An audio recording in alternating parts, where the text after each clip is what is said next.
Well, you can tell by now I have decided to paint the truck. And what we got going on is where you see the black primer. That is the rust preventative paint that's on bare metal. And then where you see the gray primer is me taking care of some dents in the truck. Particularly the ones in the door were fairly large, so I wanted to make sure those came out nice, and I think we're getting there. The whole thing started because there was 2 dents in the back that I wanted to correct, and I was going to spot paint them, but after I got to thinking about it, it's just not going to look right. So we're going to paint the truck.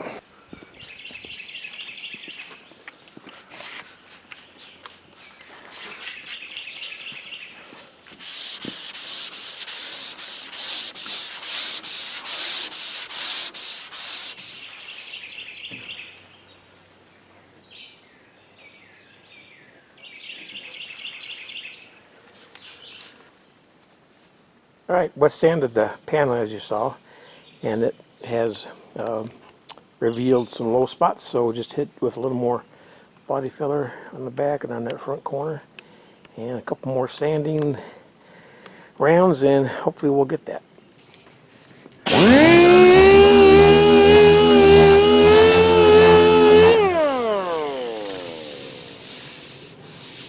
There, much better. And that has got it. No more dent.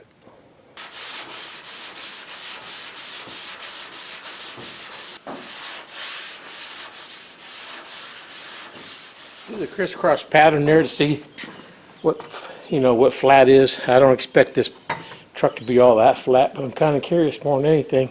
Might be able to see here, got a little bit of a high area, so I can build up around it with high fill primer, or in this case, I'm just going to let it go. This truck is going to be far from perfect the way it's built from the factory. It would take a lot of time to make it better than perfect. Well, I should say better than what the manufacturers did, so I'll keep moving on here.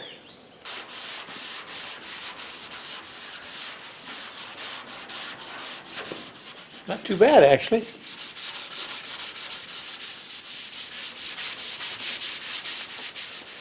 Now what I'll do is wet sand that next. Not a lot of body people do that, and I'm not an expert, but I find that wet sanding really shows up any kind of dents and imperfections, and it makes the paper last longer too.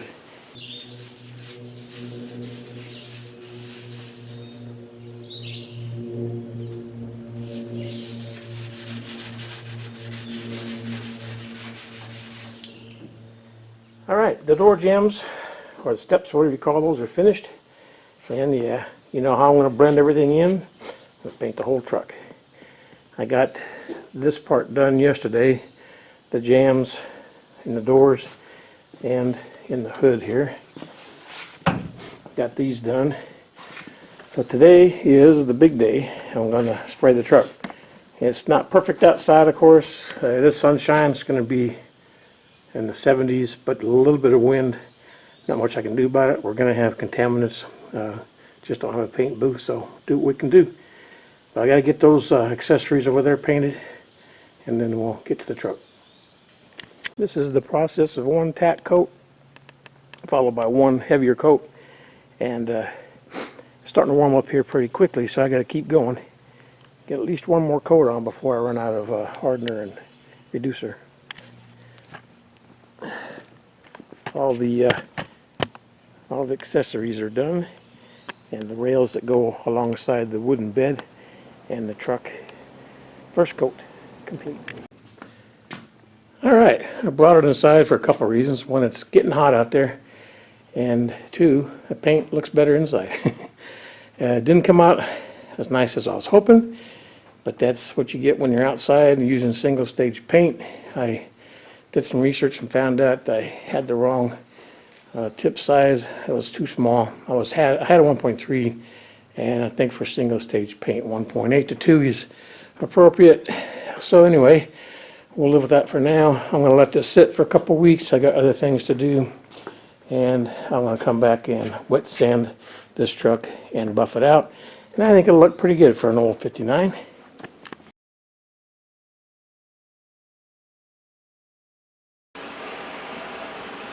And now 1500 by hand.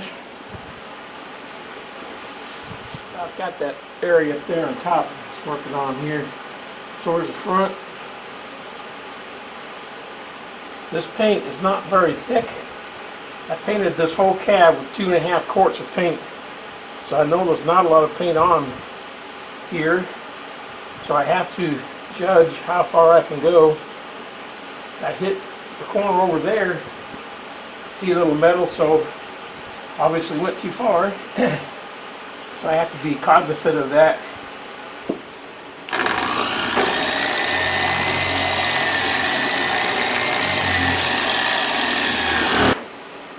So what I'm doing is using 1000 grit, and then 1500, and then 2000. That's the finest grit that I have, and then following up by an aggressive polish from McGuire's that I'm using, and then a lighter cut material.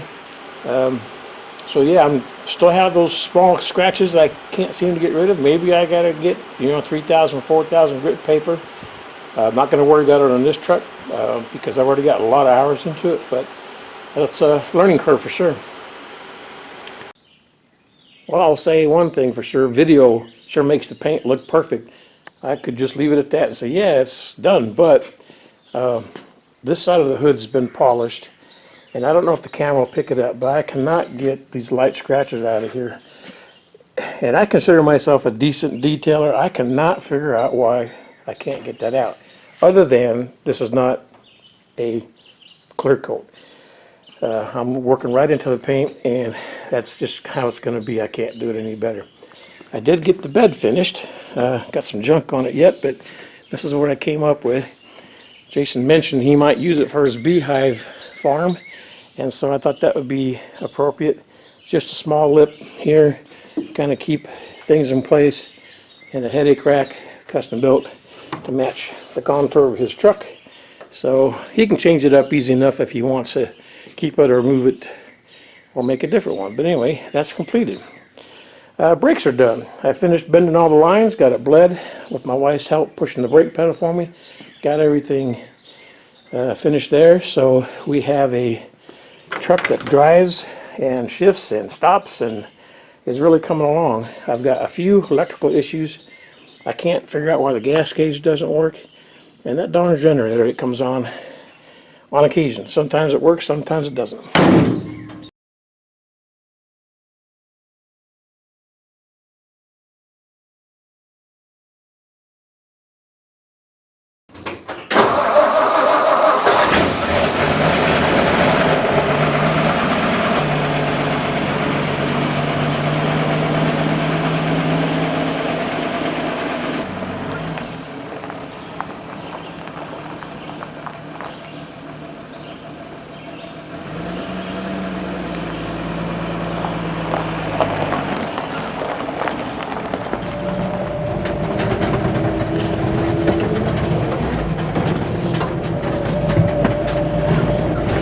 Tricky.